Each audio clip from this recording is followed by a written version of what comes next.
بالله من الشيطان الرجيم. بسم الله الرحمن الرحيم.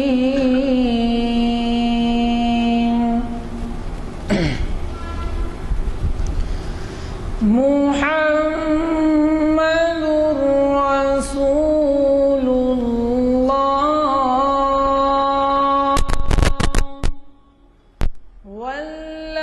والذين معه أشداء على الكفار رحماء بينهم